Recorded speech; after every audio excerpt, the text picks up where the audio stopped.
Hello guys, welcome back to our market analyse video. നമ്മൾ നിഫ്റ്റിയുടെ support ലെവലും resistance ലെവലും നമ്മൾ കഴിഞ്ഞ ദിവസം ചാനലിൽ കൊടുത്തിരുന്നു.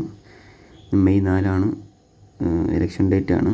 അപ്പം ഹൈ വോളറ്റൈലായിരിക്കും. എങ്കിലും നമ്മുടെ ഒരു സപ്പോർട്ട് ഏരിയ ബ്രേക്ക് ചെയ്ത് കഴിഞ്ഞപ്പോൾ നമ്മളൊരു ട്രേഡ് ഇന്ന് എടുത്തിരുന്നു. ചെറിയൊരു ട്രേഡാണ് എടുത്തത്, തോനെയും ഹോൾഡ് ചെയ്തില്ല. കാരണം മാർക്കറ്റ് ഇത്രയും റിവേഴ്സലാവുമെന്ന് വിചാരിച്ച്. അതുകൊണ്ട് അതെങ്ങനെ ട്രേഡ് എടുത്തതെന്ന് നമുക്ക് നോക്കാം. ആദ്യത്തെ ഒരു 5 മിനിറ്റ് ക്യാൻഡിലിൽ നമ്മുടെ ഒരു സപ്പോർട്ട് ഏരിയ ബ്രേക്ക് ചെയ്തപ്പോൾ അതിന് ശേഷം രണ്ടാമത്തെ ഒരു 5 മിനിറ്റ് ക്യാൻഡിൽ നമ്മളൊരു ട്രേഡ് എടുത്തു.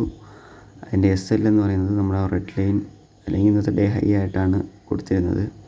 അതിന് ശേഷം മാർക്കറ്റ് താഴേക്ക് വന്നു. 22,496 ഒരു റിവേഴ്സൽ ക്യാൻഡിൽ കണ്ടപ്പോൾ നമ്മൾ അവിടെ എക്സിറ്റ് ചെയ്തു. നിഫ്റ്റിയിൽ നല്ലൊരു മൂവ്മെൻറ്റ് ക്യാച്ച് ചെയ്യാൻ പറ്റി. അതിന് ശേഷം നിഫ്റ്റി താഴേക്ക് പോയി ഹോൾഡ് ചെയ്തിരുന്നെങ്കിൽ 22,214 പോയിട്ടും റീടെസ്റ്റ് ചെയ്തിരുന്നു. വീണ്ടും അതിന് ശേഷം മാർക്കറ്റ് താഴേക്ക് പോയി വീണ്ടും നമ്മുടെ 22,214 എത്തിയിട്ട് വീണ്ടും ഒരു റീടെസ്റ്റ് ചെയ്തിരുന്നു. നമുക്ക് ഈ ബാങ്ക് നിഫ്റ്റിയുടെ കേസ് നോക്കാം. ബാങ്ക് നിഫ്റ്റിയും ഒരു സെയിം സിനാരിയോ തന്നെയാണ് കാണിച്ചത്.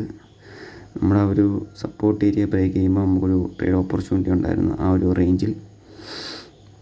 നമ്മളിന്ന് ബാങ്ക് നിഫ്റ്റി ട്രേഡ് എടുത്തിട്ടില്ല, നിഫ്റ്റിയിലോട്ടുള്ള ട്രേഡ് എടുത്തത്. നമുക്ക് ആ ഒരു റേഞ്ചിൽ നല്ലൊരു ട്രേഡ് പ്ലാൻ ചെയ്യാമായിരുന്നു. കറക്റ്റായിട്ട് നമുക്ക് നല്ലൊരു പോയിൻ്റ് നമുക്ക് അവിടം വരെ നമുക്ക് 47,857 വരെ നമുക്ക് ടാർഗറ്റ് വയ്ക്കാമായിരുന്നു. ഈ ഒരു സപ്പോർട്ട് ഏരിയ ബ്രേക്ക് ചെയ്ത് കഴിയുമ്പോൾ തൊട്ട് താഴെ വരുന്നൊരു 5 മിനിറ്റ് ക്യാൻഡിൽ നമുക്കൊരു എൻട്രി ഓപ്പർച്യൂണിറ്റി ഉണ്ട്.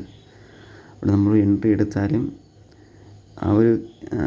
ഈ ഒരു ഏരിയ വരെ നമുക്ക് കൺസിഡർ ചെയ്യാം. ഓക്കെ, SL ഇന്നത്തെ ഒരു ഡേ ഹൈയും നമുക്ക് അല്ലെങ്കിൽ റെഡ് ലൈൻ ആ ഒരു റേഞ്ചിൽ നമ്മൾ ട്രേഡ് എടുത്തു കഴിഞ്ഞാൽ ഒരു 5 മിനിറ്റിൻ്റെ ബ്രേക്ക് ഔട്ട് കിട്ടിയതിന് ശേഷം നമ്മളൊരു ട്രേഡ് എടുത്തു കഴിഞ്ഞാൽ മാർക്കറ്റ് അവിടെ നിന്നൊന്ന് കുറച്ച് സൈഡ് വേസ് ആയിട്ട് നേരെ താഴേക്ക് വന്നു 47,857 വരെ പോയി. അതിനുശേഷം തിരികെ ഒരു ഗ്രീൻ കളർ ക്യാൻഡിൽ ഫോം ചെയ്യുമ്പോൾ നമുക്ക് എക്സിറ്റ് ചെയ്യാം. അപ്പോൾ നമ്മൾ കറക്റ്റായിട്ട് ഇന്ന് ട്രേഡ് കിട്ടുന്നത് 48,193 വരെ നമുക്കിന്ന് ഈ ഒരു ട്രേഡ് ഹോൾഡ് ചെയ്യാമായിരുന്നു. എനിക്ക് നല്ലൊരു പോയിൻ്റ് ഇന്ന് ഇലക്ഷൻ ഡേ ആയിരുന്നെങ്കിൽ പോലും നമുക്കിന്ന് മാർക്കറ്റിൽ നിന്നും കിട്ടുമായിരുന്നു. ഓക്കെ, അപ്പം നമ്മുടെ സപ്പോർട്ടും റെസിസ്റ്റൻസ് ലെവലും നല്ല രീതിയിൽ വർക്ക് ചെയ്യുന്നുണ്ട്. നാളത്തെ നമ്മുടെ ചാനൽ ഫോളോ ചെയ്യുക, സബ്സ്ക്രൈബ്